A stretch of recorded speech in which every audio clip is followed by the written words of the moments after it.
Rheumatoid arthritis is a common autoimmune disorder of the joints that affects about 1% of the population worldwide, more often women than men. The exact causes of the disease are unknown, but an individual's risk is thought to be increased by a combination of genetic and environmental factors. Many of the genes associated with rheumatoid arthritis are involved in immune system function. Non-genetic risk factors include age, diet, infectious agents, and smoking. In an autoimmune disorder such as rheumatoid arthritis, the immune system mistakenly attacks and destroys the body's own cells and tissues, which immunologists refer to as self. And this autoimmunity can begin many years before joint symptoms are noticed.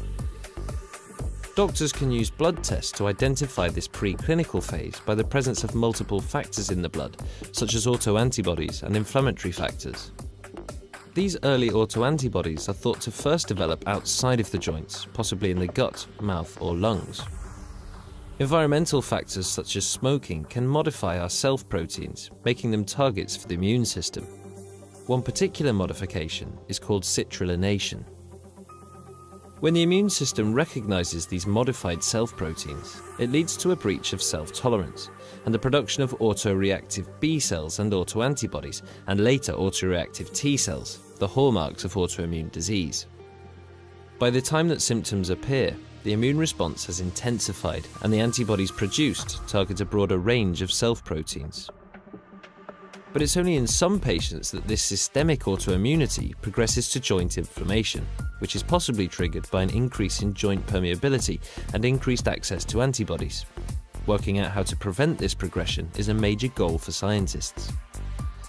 In patients who do develop joint disease, the small joints of the hands and feet are most commonly affected. After entering a joint, immune cells and autoantibodies bind to modified self-proteins in the cartilage, bone, and lining of the joint called the synovium. This induces an inflammatory response and activates cells in the joint such as macrophages, neutrophils, and osteoclasts, as well as blood monocytes. Activated monocytes differentiate into yet more macrophages, which together with other cells in the joint produce soluble inflammatory factors known as cytokines. Drugs targeting these cytokines are highly effective treatments for many patients. Left unchecked, however, damage caused by the inflammatory environment can expose new self-antigens to the immune system, continuing the cycle.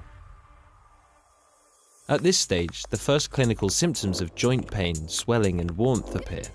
Some patients recover, but most commonly, patients develop a chronic destructive disorder. As the disease progresses, dendritic cells display the newly exposed self-antigens and activate T cells in the joint itself or in the local lymph node. In addition, B cells infiltrate the joint, where they proliferate and produce antibodies and other factors, further amplifying the autoimmune response. Cells in the joint lining, called fibroblast-like synoviocytes, also proliferate and grow into the joint space, spreading across to the cartilage surface. These cells secrete matrix-degrading enzymes which erode the cartilage tissue. Bone is also eroded as osteoclasts, which contribute to normal bone turnover, become hyperactivated. Bone erosion, cartilage destruction, and joint swelling cause severe pain, restrict movement of the joint, and in the worst cases can cause joint deformities. And as well as the joints, other organs and body systems can be affected by the ongoing inflammation. For example, inflammation in the blood vessels can lead to heart disease. So early and aggressive therapy is recommended to prevent these systemic complications. By further understanding the immune markers and mechanisms of rheumatoid arthritis, it's hoped that targeted interventions could ultimately change the course of the disease.